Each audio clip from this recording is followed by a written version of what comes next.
This presentation is about medieval Biggar. It's a subject which has fascinated me for many years.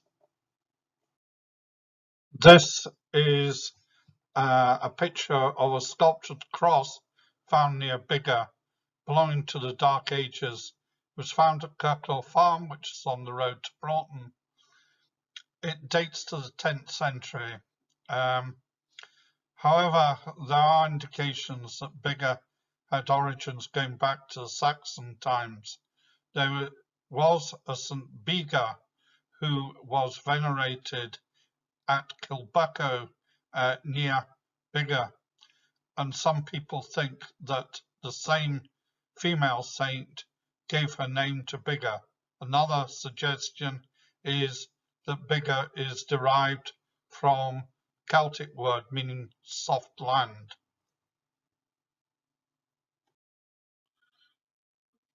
Here, this is a motte, which was part of a Motte and Bailey castle. This was built probably in the time of Baldwin the Fleming, who was sheriff the whole of Lanarkshire. It also had a bailey. The bailey was in the garden of the Moat Park Manse. It was converted into a bowling green in 1867. The other thing that happened to this monument was that slit trenches were dug in the top of it by the Home Guard with a view to stopping German panzer tanks from entering Biggar. These are from the same coin. It's an Edward I penny from Canterbury. A number of coins belonging to the period of the Wars of Independence were found in the area around Biggar, particularly at Cross Crine, which at one time was the border between England and Scotland in 1337, when the English occupied most of southern Scotland. Some of these coins, however, may have been deposited at an earlier time. A number of Edward I pennies, for example, were found by the golf course in Biggar, and these probably do date to the time of Edward I, but there's no indication that there was a Battle of Biggar. This is a picture of the Cadger's Brig. Many people have associated this with William Wallace disguised as a cadger, which was a trader, not, as people assume, a beggar. The story goes that he was crossing this bridge to make an assessment of the English forces before the alleged Battle of Biggar in 1302. However, this never took place because the time that the Battle of Biggar was supposed to take place, a real battle took place at Roslin. The other thing against the bridge dating back to Wallace is it's basically a 17th century packhorse bridge, but it's been very much altered over the centuries, particularly in the 19th century. This is a picture of the Biggar Cross. This was a market cross. 1451, Biggar became a borough of barony. The Flemings were awarded this because of their services to the kings of Scotland.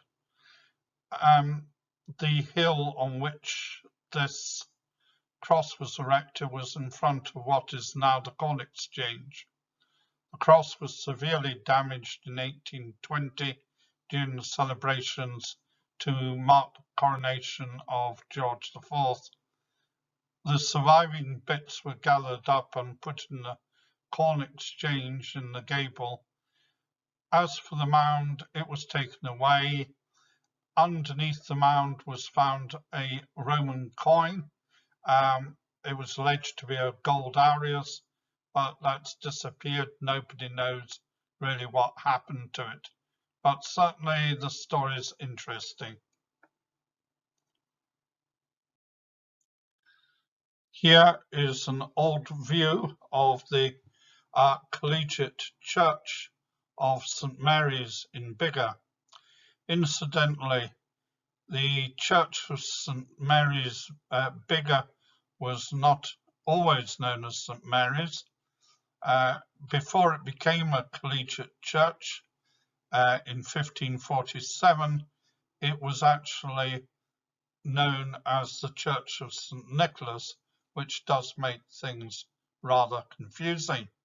The old prints are very valuable to give us an idea of the way in which a church has developed and how modern developments have affected the church over passage of time. The last major works were undertaken at St Mary's in the 1930s. Here is a picture of St Mary's Church after the restoration of the 1930s. People who come to St Mary's today think that the place was deliberately fortified, because what you see on the top of the church tower are what look like gun loops.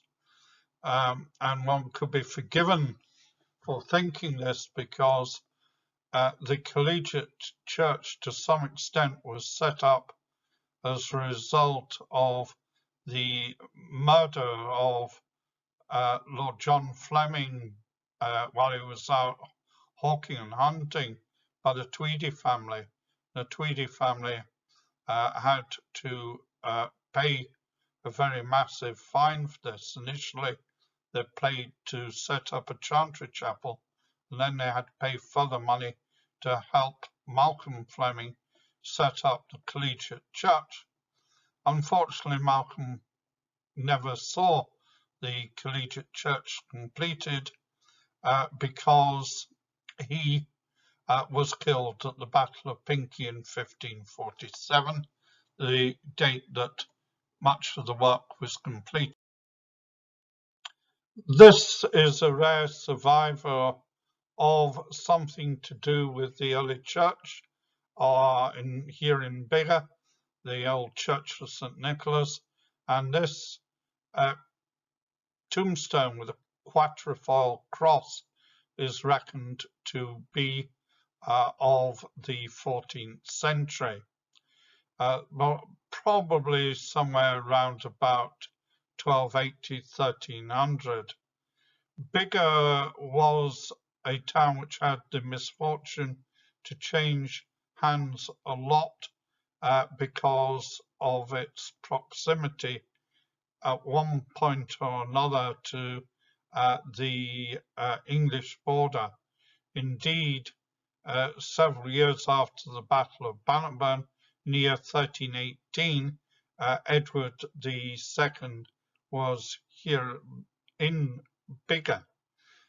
This is a little known fact, but after his death, again the English came into the area to try and put Edward Balliol on the throne of Scotland.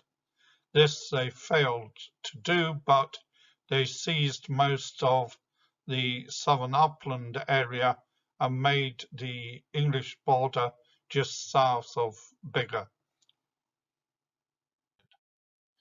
Here we're looking at the nave of what was the Church of St Nicholas. However, a lot of what you see here is of later period.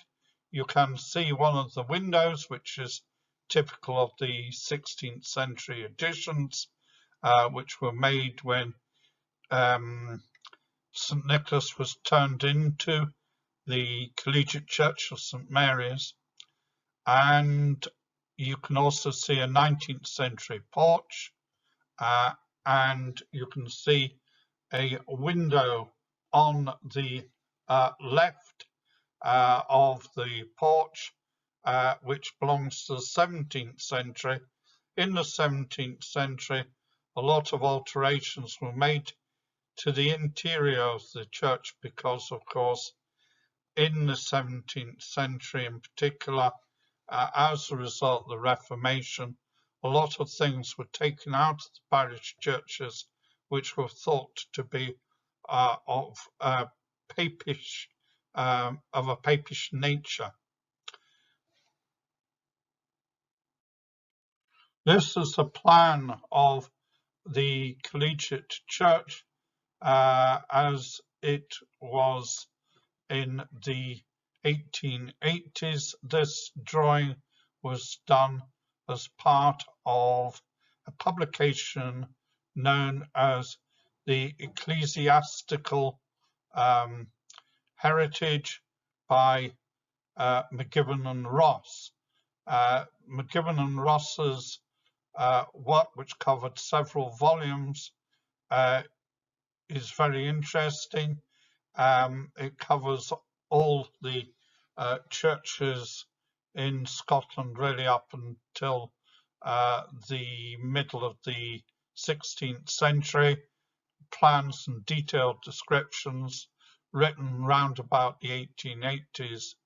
What was taken away was the building near the north transept, which ran off the chancel, which apparently was a very fine vestry building which disappeared. This does give us a very fine idea of the design of the collegiate church. A collegiate church is different to an ordinary parish church. It is set up with a provost who's in charge of the church, along with other religious personnel who had various different things that they needed to do for the community.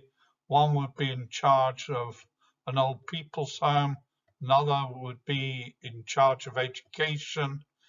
These are several examples of what the religious people were supposed to do for the community. It shows just how community-minded some of the nobility were in the 16th century. Similarly, in Carnwath, a collegiate church was set up, of which the only surviving bit is St Mary's Aisle. This is a view of the tower of St Mary's and also a bit of the nave.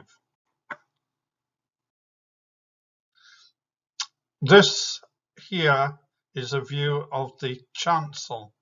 Now, the style of these windows is particularly interesting and is connected with the Low Countries.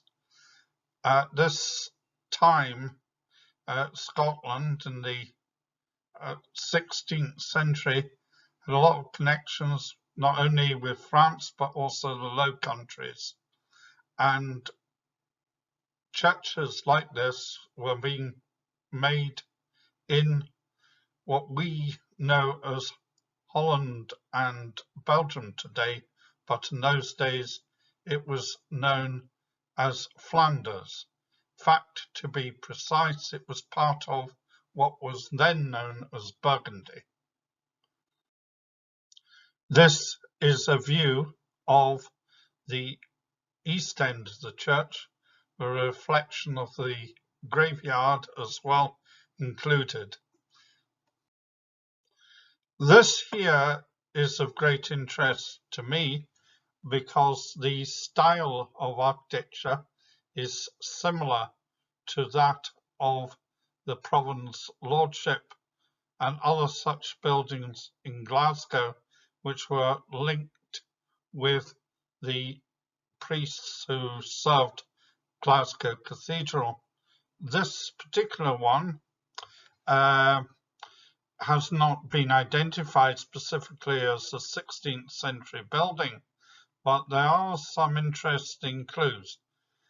If we take away the four stairs and most of the windows, except for the fairly narrow window next to the drain pipe, we get back to the 16th century, I think. Also, the way in which the stonework is arranged. But obviously, since those days, a lot of work has been done and this house has been considerably altered. But I would like to get inside the house and investigate it. Also, the roof has completely been redone. But there's some interesting questions here that need to be asked. If this is the only house which was actually built for the Collegiate Church of St Mary's, Biggar. We now go to look at the Castle of Boghall.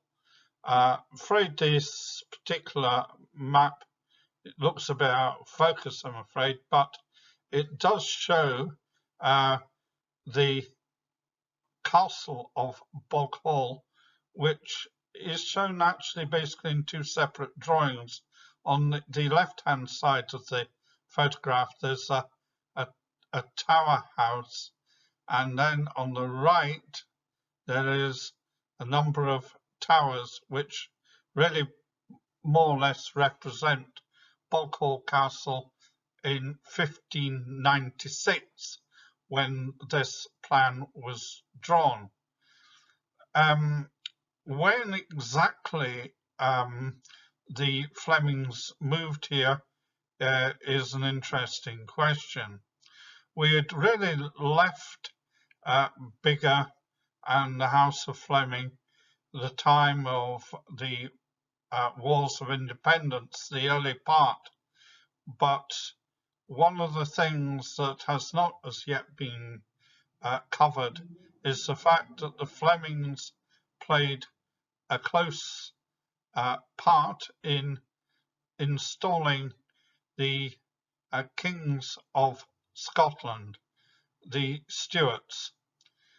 For example, one of the Flemings was responsible for assisting Robert the Bruce with the murder of the Red Comyn at the Greyfriars Church in Dumfries.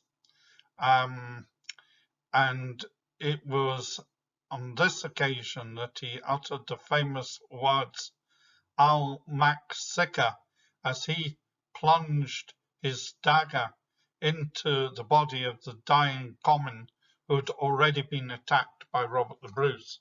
The Stuarts were particularly grateful for the help given to them by the Flemings, and by the middle of the 14th century they became the Earls of Wigton.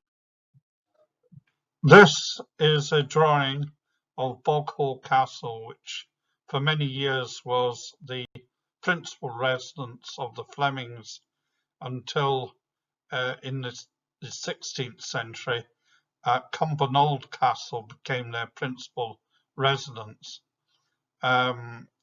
They started work here in the 15th century and finished working on the castle area in 1670. We get an idea of what the castle may have looked like in 1670 because of a drawing done by Captain Grose. This was done in 1789. It shows the frontal towers, the gateway, another tower at the back, which was the Gurnall Tower, and it also shows the house. This is another drawing made about the same period as the one done by Captain Gross.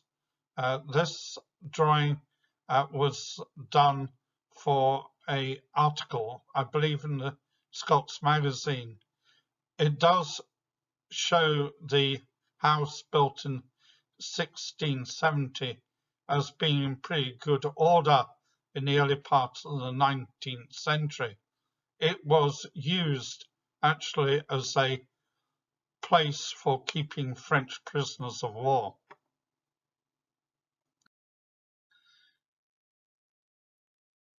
Irving and Murray published this drawing,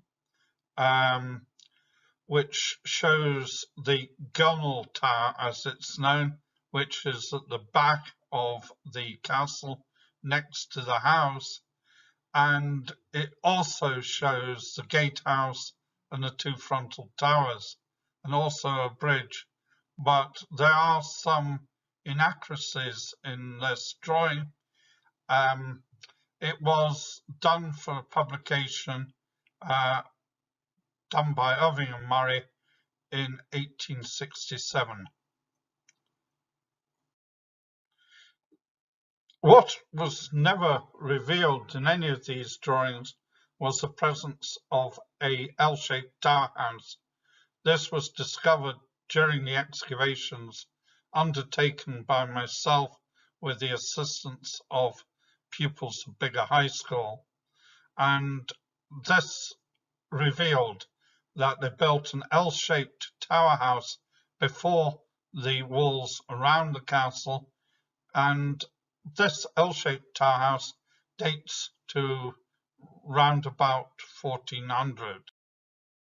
Here we see the L-shaped part of the L-shaped tower house.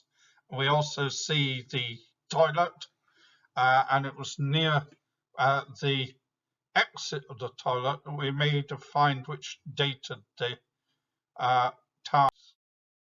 Here is a picture of the toilet with the sloping the slope to take the effluent away. What was found was a groat of James I from Linlithgow, dating to the early part of the 15th century. This was quite a significant find, as it confirmed that the tower house was built at least by the early 15th century, probably before, probably indeed from the 1350s, when the Flemings became people of great influence, because they were the Earls of Wigton. The Stuart family gave them the title Earl of Wigton because one of the Flemings had gained the support of Robert the Bruce. He'd helped Robert the Bruce murder the Red Comyn in Dumfries, and it was then that he uttered the famous words, "I'll mak sicker," in other words, "I'll make sure," as he plunged his own dagger into the body of the dying Red Comyn. The Red Comyn was a person that Robert the Bruce wanted out of the way, and had actually attacked him in the Greyfriars Monastery in Dumfries. The history of the Tower House is of some degree of interest. It survived really until about 1650, and in 1650 what happened was Boghall Castle was besieged after the Battle of Dunbar by the Cromwellians, and what happened then was the castle was subjected to cannon and small shot fire.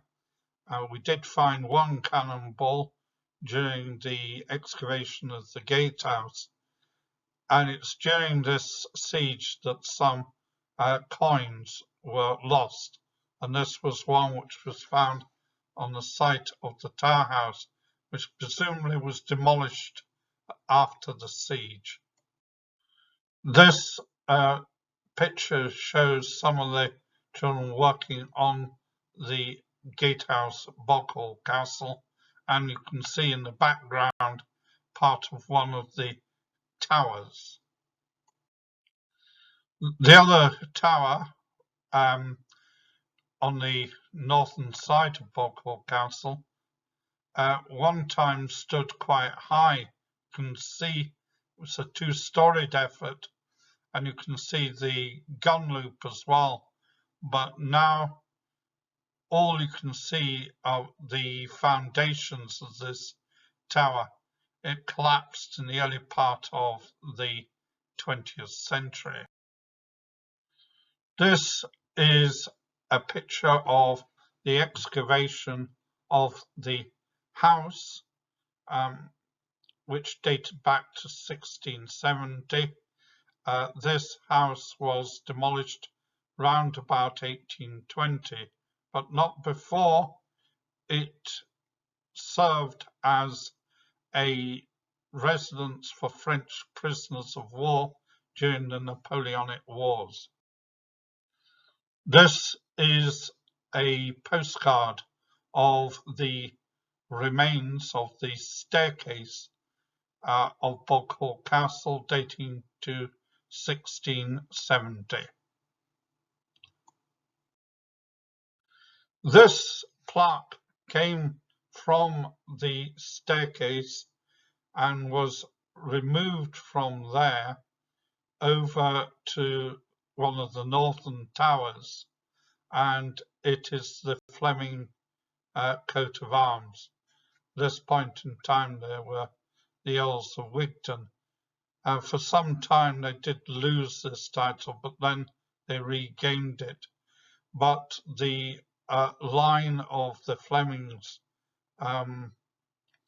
it ended round about 1786 with the death of Clementina Fleming.